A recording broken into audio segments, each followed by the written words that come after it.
کروں گا. اب آئیے تہجد کی طرف تھوڑا سا.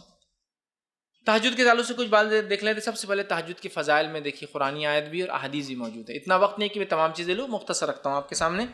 سب سے پہلی چیز تو اللہ رب العزت سورہ بنی اسرائیل, یہ سورہ اسراء سورہ نمبر 17 آیت نمبر 79 کے اندر فرماتا ہے, 79 کے اندر فرماتا ہے, کہتا ہے وَمِنَ اللَّيْلِ فَتَهَجَّدْ بِهِ نَافِلَةً لَكَ. اللہ فرماتا ہے اور کہتا ہے اور رات کو تہجد پڑھو, یہ آپ صلی اللہ علیہ وسلم کے لیے نفل ہے.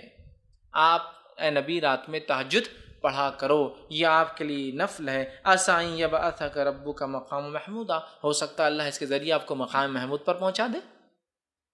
ٹھیک ہے, تو اس سے دیکھیے قرآن سے پتہ چلتا ہے کہ تہجد کا ذکر قرآن میں اور اس کی بڑی اہمیت ہے, اس کو پڑھنا چاہیے.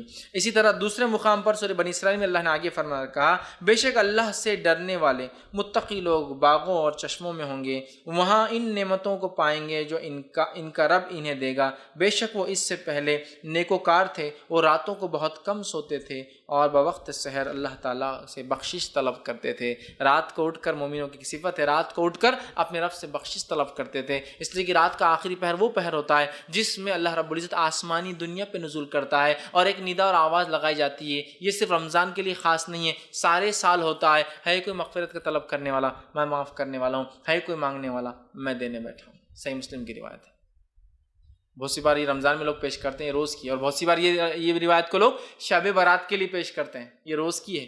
روز اللہ آسمانی دنیا پہ فرسٹ جس کو کہیں گے اسکائی پر آتا ہے اور ایک ندا آواز لگائی جاتی ہے, کوئی مانگنے والا تو میں دینے بیٹھا. سمجھ رہے بات؟ تو بہرحال اس کا تذکرہ قرآن میں بھی ہے. احادیث کے اندر جو ہے صحیح مسلم کی روایت میں آتا ہے نبی اکرم صلی اللہ علیہ وسلم کے تعلق سے کہ جو ہے نبی اکرم صلی اللہ علیہ وسلم سے پوچھا گیا کہ فرض نماز کے بعد کون سی نماز سب سے افضل ہے. نبی اکرم صلی اللہ علیہ وسلم کسی نے سوال کیا فرض نماز کے علاوہ سب سے افضل نماز کون سی ہے. اس کا مطلب دوسرے الفاظ میں نفل عبادتوں میں سب سے افضل عبادت کون سی ہے. فرض نماز کے بعد سب سے افضل عبادت مطلب کیا ہوا, نفل نمازوں میں سب سے افضل نماز. تو آپ نے فرمایا اور کہا آدھی رات کے بعد نماز یعنی تہجد, آدھی رات کے بعد پڑھی جانے والی نماز کا پڑھنا یہ سب سے افضل عبادت ہے فرض نمازوں کے بعد. تو اگر فرض کے علاوہ کوئی انسان کچھ کرنا چاہتا ہے سب سے افضل کام, تو وہ کیا کرے, تہجد کا اہتمام کرے. تہجد کا اہتمام کرے. یاد رکھیں بڑی اہم بات ہے اور ہمیں چاہیے کہ ہم کوشش کریں ہم لوگ تہجد کا بالخصوص اہتمام کریں. تو اس حدیث سے پتہ چلا سب سے افضل نماز فرض کے بعد سب سے افضل نماز نفل میں یا سب سے افضل عبادت نفل عبادتوں میں کون سی ہے, تہجد کا ادا کرنا. اور اس تہجد کے بعد یہ پڑھا جاتا ہے کیا, وطر, جو میں نے پہلے لے چکے ہیں. ہم لوگ پہلے پڑھ لیتے وطر عشاء کے بعد, عام طور سے تہجد نہیں پڑھتے لوگ, یہاں بس عشاء کی بات کا اس لیے اس کو پہلے رکھا, حالانکہ وہ اس کے بعد آتی. اب آئیے جو ہے ایک اور روایت میں اس طرح سے آتا ہے, ابن حبان اور مسند احمد کی روایت ہے. ابو ہریرہ رضی اللہ عنہ اس کے راوی فرماتے ہیں ہر کس و ناکس مسلمان کو سلام کہو, غریبوں کو کھانا کھلاؤ, صلہ رحمی کرو اور راتوں کو اٹھ کر جو ہے اس وقت نمازیں پڑھو جبکہ لوگ سوئے ہوئے ہوں, اس طرح تم آرام سے جنت میں داخل ہوں گے. ابو ہریرہ رضی اللہ عنہ نے ایک مرتبہ پوچھا اللہ کے رسول میں جنت میں آرام سے کیسے داخل ہوں؟ تو آپ نے بتا دیا اور کہا کیا کیا کرو جنت میں جانے کے لیے آسانی سے. پہلا کام مسلمان کو سلام کرو, غریب کو کھانا کھلاؤ, رشتوں کو جوڑے رکھو, رات کو اٹھ کر نماز پڑھو جبکہ لوگ سوتے رہتے ہیں, تم آسانی سے اور آرام سے جنت میں چلے جاؤں گے. تو آسانی سے اور جنت میں جانے کے راستوں میں سے ایک راستہ تہجد کا پڑھنا ہے, کھانے کا کھلانا ہے, لوگوں سے رشتہ داروں سے تعلقات قائم کرنا ہے, اور کس اور ناکس جس کو بھی کسی کو بھی سلام. اور یہاں الفاظ دیکھیے ہر کس و ناکس, بڑی اہم چیز, مطلب ہر کسی کو. ہاں بس کیا ہوتا ہے سلام کرتے ہیں اسٹیٹس کے حساب سے, بہت مالدار ہے تو سلام, غریب نوکر اپنے پاس روز کام کو آتی اس کو کیا سلام کریں گے. کس اور ناکس مطلب اس کی دنیاوی اعتبار سے ویلیو ہو یا نہ ہو, لیکن آپ نے سلام کرنا چاہیے اس کو. سمجھ رہے آپ بات؟ بہرحال سلام کرو اور رشتوں کو قائم رکھو, غریبوں کو کھانا کھلاؤ اور ہاتھوں کو ٹوٹ کے نماز پڑھو, مطلب تہجد پڑھو جب سب سوتے ہیں, مطلب آخر وقت میں افضل ہے یہ ٹائم, تو تم جو ہے جنت میں چلے جاؤں گے. اب تہجد کے وقت کے تعلق سے ہم کچھ باتیں دیکھتے ہیں. تہجد کا وقت اور اس کی رکعتیں.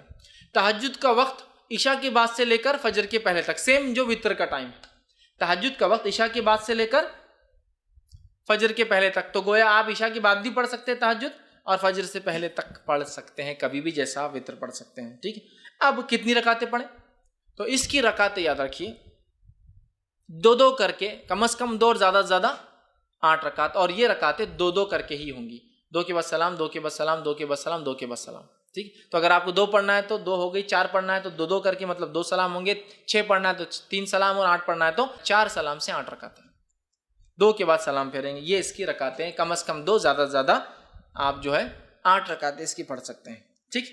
اب جو ہے یہ کب پڑھ سکتے ہیں، تو اس کے تعلق سے میں نے جو آپ سے کہا یہ کبھی بھی پڑھ سکتے ہیں. اس تعلق سے ایک روایت آتی ہے، یہ روایت جو ہے صحیح بخاری اور صحیح مسلم کی ہے. نبی اکرم صلی اللہ علیہ وسلم کے تعلق سے آتا ہے، اور روایت میں آتا ہے رات کے جس حصے میں تم چاہو نبی اکرم صلی اللہ علیہ وسلم کو نماز پڑھتے ہوئے دیکھ سکتے ہو، اور جس حصے میں چاہو آپ کو سوتے ہوئے دیکھ سکتے ہو. مطلب آپ صلی اللہ علیہ وسلم اس نماز کو رات کے کسی بھی حصے میں پڑھتے ہیں. صحابی کہتے ہیں کبھی ہم کو آپ پڑھتے ہوئے دکھتے، کبھی نہیں دکھتے، کبھی عشاء کے بعد دکھتے، کبھی بیچ میں دکھتے، کبھی آخری رات میں دکھتے.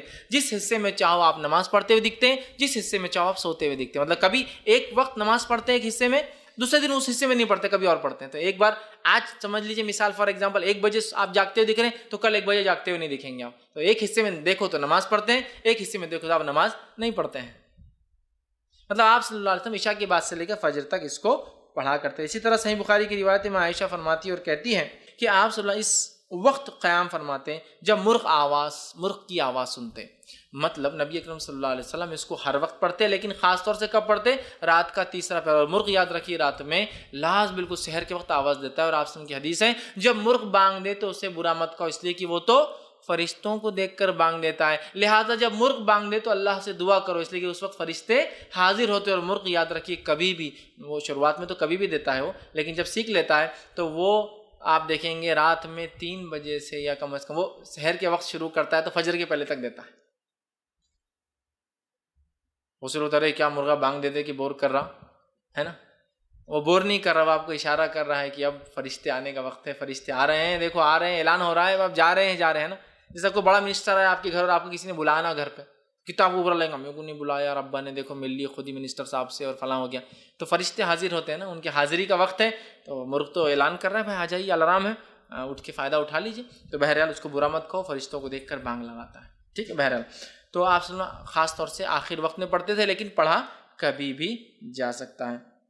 ٹھیک ہے. اور آخر وقت میں کیوں پڑھنا چاہیے اس کو افضل میں نے کیوں کہا؟ آئیے اس تعلق سے صحیح ستہ کی ہر کتاب میں، بخاری، مسلم، ابو داؤد، نسائی، سنن ابن ماجہ، ترمذی، سب میں آتی ہے روایت. حدیث کے الفاظ ہے جب رات کا تہائی حصہ باقی رہ جاتا ہے، 1/3، اس لیے میں نے کہا تہائی، تیسرا حصہ، تہائی حصہ باقی رہ جاتا ہے تو جو ہمارا بزرگ اور برتر پروردگار اللہ تعالیٰ آسمانی دنیا یعنی پہلے آسمان پر اترتا ہے اور کہتا ہے، ایک ندا لگائی جاتی ہے، کوئی مجھ سے دعا کرنے والا ہے میں اس کی دعا قبول کروں گا، کوئی سوال کرنے والا ہے میں اس کا سوال پورا کروں گا، کوئی ہے جو بخشش چاہتا ہے میں اس کو بخش دوں گا.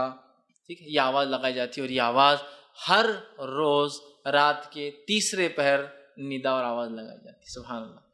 یہ کوئی شب برات کے لیے خاص نہیں ہے، اور یہ کوئی رمضان کے لیے خاص نہیں. ایوری نائٹ، ہر رات ہم اللہ سے دعا کر کے منوا سکتے اپنے رب کو، اس لیے کہ اللہ ہم سے بہت قریب ہوتا ہے، پہلے آسمان پہ ہوتا ہے اور آواز لگاتا ہے بھائی میں خاص سننے آیا ہوں، بتاؤ ہے کوئی مانگنے والا.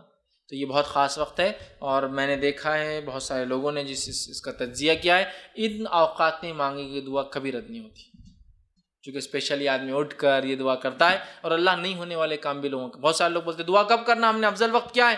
تو میں کہتا ہوں رات کے تیسرے پہر اٹھیے، تہجد کی نماز پڑھیے، وتر قائم کیجیے، اور پھر اپنے رب سے خوب دعائیں کیجیے. یہ سب سے بہترین وقت ہے اللہ کو سنانے کا، اس لیے کہ اللہ خود اس وقت کہتا ہے کوئی مجھ سے مانگنے والا میں دینے بیٹھا ہوں، ہے کوئی سوالی میں اس کے سوال کو پورا کروں گا، ہے کوئی مغفرت کا طلب کرنے والا آج مغفرت کر دوں گا. تو ایوری ڈے ہمارے لیے مغفرت کا دن ہو سکتا ہے اگر ہم فائدہ اٹھانا چاہیں تو. اسی طرح جو ہے نسائی کی روایت ہے، سنن نسائی کی، مستدرک حاکم کی ہے، کہ نبی اکرم صلی اللہ علیہ وسلم فرماتے ہیں رات کے آخری حصے میں بندہ اپنے رب کے سب سے زیادہ قریب ہوتا ہے. کیوں سب سے زیادہ قریب ہوتا ہے؟ اس لیے کہ ان کا رب پہلے آسمان پہ آ جاتا ہے تو بندہ سب سے قریب ہے. ایسے تو بندہ ہمیشہ اللہ سے قریب ہے، اس کا رب اسے سنتا ہے، لیکن یہ اور قربت کا وجہ ہے کہ اللہ رب العزت پہلے آسمان پہ آ جاتا ہے نا، قربت اور نزدیک ہو جاتی ہے. اس لیے خوب مانگنا چاہیے. صحیح بخاری اور صحیح مسلم کی روایت آپ نے فرمان کہا اللہ تعالیٰ کو سب سے محبوب نماز داؤد علیہ السلام کی نماز ہے. آگے ان کی نماز کی کیفیت بیان کرتے فرماتے اور کہتے ہیں وہ رات کے نصف حصے سوتے، ہاف پارٹ جو ہے سوتے تھے، اور تہائی رات نماز پڑھتے تھے، 1/3 نماز پڑھتے تھے، ہاف سوتے تھے، 1/3 جو ہے مطلب ہاف مطلب 50% سوتے تھے، 33% نماز میں ڈالتے تھے جو فرماتے ہیں، اور تہائی رات نماز پڑھتے تھے، اور پھر رات کا چھٹا حصہ پھر سوتے تھے، اور اس کے بعد پھر 6th پارٹ سوتے بھی تھے. اس کا مطلب پہلے اٹھے سوئے ہاف پارٹ، پھر اٹھے پھر نماز قائم کی اور پھر سو جاتے تھے. تہجد میں ایسی ہوتا نا، اگر ہم تہجد کے لیے اٹھتے ہیں اور فجر کو ٹائم ہوتا ہے تو اگر ہم اٹھتے ہیں تہجد کیا تھوڑا وقت ہوتا ہے، ہم سو کے پھر اٹھ سکتے ہیں. تو یہ آپ فرماتے داؤد علیہ السلام کی نماز سب سے بہترین تھی، اور وہ کیا تھی، ہاف سوتے تھے، پھر 33% وہ کرتے تھے، اور 1/6 پھر سو جاتے تھے، اس کے اندر تھوڑا ٹائم باقی ہوتا تو پھر سوتے تھے. ٹھیک ہے. اسی طرح جو ہے نبی اکرم صلی اللہ علیہ وسلم کے تعلق سے آتا ہے، صحیح بخاری و صحیح مسلم کی متفق علیہ روایت ہے، رمضان یا کسی دوسرے مہینے آپ 11 رکعتوں سے زیادہ نماز نہیں پڑھتے تھے. 11 رکعت، 8 رکعت تہجد اور 3 رکعت وتر. تو 8 رکعت تہجد کی، 2 کم از کم، اور زیادہ سے زیادہ آپ 8 رکعت جو ہے پڑھ سکتے ہیں یاد رکھیے. ٹھیک. اب اسی طرح جو ہے بہت سارے لوگ تہجد کے معاملے میں غلط فہمی یہ رکھتے ہیں کہ تہجد کو کبھی کبھار نہیں پڑھنا چاہیے، اگر پڑھے تو ہمیشہ کنٹینیو کر جائے، نہیں پڑھے تو تہجد بدوا دیتی. پھر تو بہت سارے لوگ بولتے ہیں دیکھو تم پڑھ رہے ہو تو کمپلیٹ پڑھتے رہنا، نہیں تو نہیں پڑھنا. کبھی مصیبت پریشانی ہوتی ہے تو آدمی جب پڑھتا ہے، کبھی نہیں ہوتی تو نہیں پڑھتا ہے. اللہ تعالیٰ توفیق دے ایک الگ بات ہے، لیکن سب کو یہ نماز کی مکمل توفیق نہیں ہوتی ہے، چونکہ ویسے فرض ہے بھی نہیں. بڑی افضل ہے اپنی دعائیں منگوانے کے لیے، منانے کے لیے رب کو، وہ تو ہے، لیکن یہ غلط فہمی کی بنیاد پہ نماز مت چھوڑ. بہت سے لوگ تہجد کیوں نہیں پڑھتے، سو کے اٹھنا ضروری ہے. اب روز تو میں جاگتا نہیں ہوں، آج جاگ لیا تو تہجد پڑھوں کیا، تو بولتے نہیں آج نہیں پڑھ سکتے. کیوں؟ خاص تھوڑی اٹھے تم نماز کے لیے. سمجھ رہا؟ ایسا نہیں میرے بھائی. اگر میں روز نہیں پڑھ سکتا ہوں لیکن آج جاگ گیا ہوں تو کتنا اچھا موقع ہے نا آج. پلس کیا تیسرے پہر میں پڑھنا ضروری نہیں، عشاء کی بات پڑھ لیجیے آپ. مجھے لگتا ہے میں تہجد میں نہیں اٹھ سکتا ہوں، عشاء کی بعد میں نے تہجد کی 8 رکعت پڑھی، 3 وتر پڑھی، سو گیا. یہ بھی کر سکتا ہوں. سمجھ رہا؟ تو ضروری نہیں کہ آپ کنٹینیو رکھیں، ضروری نہیں ہے کہ آپ آخر وقت میں پڑھیں، جب سہولت ہو، جیسے سہولت آپ پڑھیں. اور بہت ساری غلط فہمیاں ہوتی ہے کہ نماز کو پڑھ کے چھوڑے تو عذاب آ جاتا، لعنت برستی، کام ہو گیا تو پھر واپس خراب ہو جاتا، اس لیے کہ تم نے تو اللہ کو خوش کر دی رات میں اٹھ کے بعد تھوڑے دن بعد میں. نہیں، ایسا کچھ نہیں. ہمارا رب جو ہے بندے کی نیت کو دیکھتا ہے، تو لہٰذا جتنا ہو سکے کریں. ہاں، افضل یہ ہے کہ کوئی کام آپ جب شروع کریں اس کو کنٹینیو رکھیں، لیکن کوئی ضروری نہیں کہ کوئی چیز کنٹینیو رکھی جا سکے. ہو سکتا ہے آپ کر پائے، ہو سکتا نہ کر پائے، تو بہرحال کوئی مسئلہ نہیں. تو بغیر سو کر اٹھے کے بھی اس کو پڑھ سکتے ہیں، چونکہ تہجد کا معنی جاگنا ہوتا ہے، سونا اس میں شامل ہی نہیں. تو سمجھ لیجیے تھرڈ نائٹ شفٹ کرنے والے لوگوں کے لیے بڑا آسان ہے. نائٹ شفٹ ہے، چائے کا موقع مل رہا ہے تو 2 رکعت پڑھ لی اور 3 رکعت پڑھ لی. زیادہ ٹائم نہیں، کمپنی نہیں دیتی، 2 رکعت تہجد کی پڑھی، 3 رکعت وتر پڑھ لی اور دعا کری اپنے رب سے. نائٹ شفٹ میں بہت سے لوگ کام کرتے ہیں نا، ٹریول کر رہا ہوں، رات میں جاگ رہا ہوں سواری میں، ٹھیک ہے، تو تہجد پڑھ لے سکتا ہوں ماشاء اللہ. اور ایک تو سفر میں ویسے اللہ مسافر کی دعا رد نہیں کرتا، اس پر جو ہے سواری میں ہوں، مطلب سہولت بھی نہیں ہے، اس پہ جاگ رہا ہوں رات میں اور دعا کر رہا ہوں اپنے رب سے. کتنی بڑی بات ہے نا. رب بھی پھر اللہ تعالیٰ بھی جو ہے دعاؤں کو سنتا ہے. یاد رکھیے ہماری تو جو تہجد، ہاں تہجد میں نبی اکرم صلی اللہ علیہ وسلم کیسے اٹھتے وہ کیفیت بھی رکھ دیتا ہوں. نبی اکرم صلی اللہ علیہ وسلم رات میں اٹھتے، آنکھ کھلنے کے بعد آپ سورہ آل عمران کی آخر 10 آیتوں کو آسمان کی طرف دیکھ کر تلاوت کرتے. تو اگر کسی کو سہولت ہو تو تہجد کے لیے اٹھے، اٹھ کر گھر سے باہر نکلے، آسمان کی طرف دیکھے، آخر 10 آیتیں سورہ آل عمران کی تلاوت کرتے، پھر وضو کے لیے جاتے، بہت اچھے سے پرفیکٹلی وضو بناتے، وضو بنانے کے بعد آ کر کھڑے ہوتے مصلی پر اور جو ہے نماز قائم کرتے. مصلی بولے تو نماز کی جگہ جہاں نماز وغیرہ آپ کے گھر میں نہیں تھی، ایک الفاظ بتا سمجھانے کے لیے کھڑے ہوتے. اس کے بعد 2 کر کے جو ہے 8 رکعتیں پڑھتے، جن کی حسن اور خوبی کی جو ہے صحابہ اور حضرت عائشہ بڑی تعریف کرتی کہ کیا حسن اور کیا خوبی ان نمازوں کی، کیا لمبے لمبے جو ہے قیام اور سجدے. کبھی تو آپ تہجد ایسی پڑھتے کہ قیام اور رکوع اور سجود سب ایک سائز کے ہوتے، ایکول لینتھ. کبھی آپ نے قیام کیا، رات میں تہجد پڑھی اور تہجد کے 2 رکعتوں کے اندر سورہ بقرہ، سورہ آل عمران اور سورہ نساء تلاوت کر دی، اور اتنا ہی لمبا سجدہ کیا اور اتنے ہی لمبے رکوع کی، اتنی لمبی پڑھتے تھے. تو بہرحال حسن اور خوبی سے پڑھتے 2 کر کے. اس کے بعد 3 پڑھتے اور پھر فجر کی اذان ہوتی تو فجر کی 2 پڑھ کر پھر فجر کے لیے باہر جاتے. اور آخر زمانے میں جب آپ صلی اللہ علیہ وسلم کی وفات کا وقت آیا تب آپ تہجد کو آخر وقت میں ہی پڑھا کرتے تھے، last part of the night ہی پڑھا کرتے تھے. ٹھیک ہے. تو ہمیں کوشش کرنا چاہیے ہم بھی رات میں اٹھیں، آنکھوں کو ملے، آسمان کی طرف دیکھ کر. آخر اب آسمان کی سہولت ہو تو ضروری نہیں ہے تو آپ ڈھونڈنے آسمان جائیں گے اور دکھتا نہیں کہیں، لیکن ہو تو ضرور آپ کی سنت کہ آپ نکل کے آسمان کی طرف دیکھ کر 10 آیتیں پڑھتے تھے. آخری وہ تلاوت کرے، اچھے سے پرفیکٹلی وضو کرے اور حسن اور خوبی کے ساتھ ان نمازوں کو ادا کرے. اللہ تعالیٰ اس نمازوں کے ذریعے ہماری مدد کرتا ہے. پھر اس کے بعد وتر قائم کرے اور پھر فجر کی نماز کے لیے چلے جائے. تو یہ چند باتیں تھیں جو میں نے وتر اور تہجد کے تعلق سے رکھی. ہو سکتا ہے کچھ باتیں بچ گئی ہو تو آپ سوال جواب کے سیشن میں کر سکتے ہیں. آخر میں اپنی بات کو ختم کروں گا. اللہ رب العزت سے دعا ہے کہ اللہ سبحانہ تعالیٰ ہمیں جو ہے ان نمازوں کا خاص طور سے نفل نمازوں میں جو ہے خاص طور سے تہجد اور وتر کا جو ہے پابند بنائے. ہم تمام کے لیے ویسے فرائض اور تمام چیزوں کو کرنا آسان کرے، ہم تمام کے لیے ہر عبادت کرنا آسان کرے اور ہمیں جو ہے اس کا شغف اور شوق ہمیں پیدا کرے. ہماری نسلوں کو جو اللہ رب العزت نمازوں پہ قائم رکھے، نہ صرف فرائض بلکہ جو ہے ہمیں موقدہ اور سنن اور نوافل کا جو ہے اہتمام کرنے والا بنائے. جب تک ہمیں زندہ رکھے اسلام اور ایمان پر زندہ رکھے. خاتمہ ہمارا ایمان پر ہو. آخر دعوانا الحمد للہ رب العالمین. سبحان ربک رب العزت عما یصفون وسلام علی المرسلین.